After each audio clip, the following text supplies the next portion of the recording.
White হাউসের press সচিব Karoline Leavitt বলেছেন, ইউক্রেনে যুদ্ধের অবসান ঘটাতে রাশিয়ার সাথে একটি চুক্তিতে পৌঁছানোর বিষয়ে আত্মবিশ্বাসী প্রেসিডেন্ট ডোনাল্ড ট্রাম্প। তিনি ইঙ্গিত দিয়েছেন যে ৩ বছর ধরে চলমান যুদ্ধের অবসান এই সপ্তাহে হতে পারে।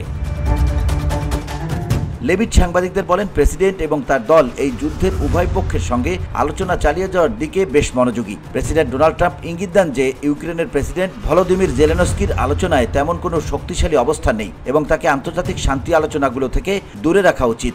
ধুলো, ময়লা ও ক্ষতিকর ধূলিকণা থেকে নিমিষেই মুক্তি দেয় চৌধুরী এয়ার পিউরিফায়ার।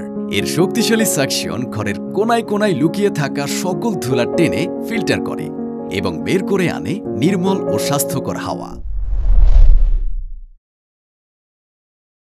লেভিট আরও জানান, জাতীয় নিরাপত্তা উপদেষ্টা ম্যাট ওয়াল্টজ এই সপ্তাহে একটি চুক্তির জন্য দিনরাত কাজ করছেন। তিনি উল্লেখ করেন যে ট্রেজারি সেক্রেটারি স্কট বেসেন্টো ইউক্রেনের সঙ্গে প্রাকৃতিক সম্পদের বিষয়ে একটি প্রস্তাবিত চুক্তি নিয়ে আলোচনা করছেন।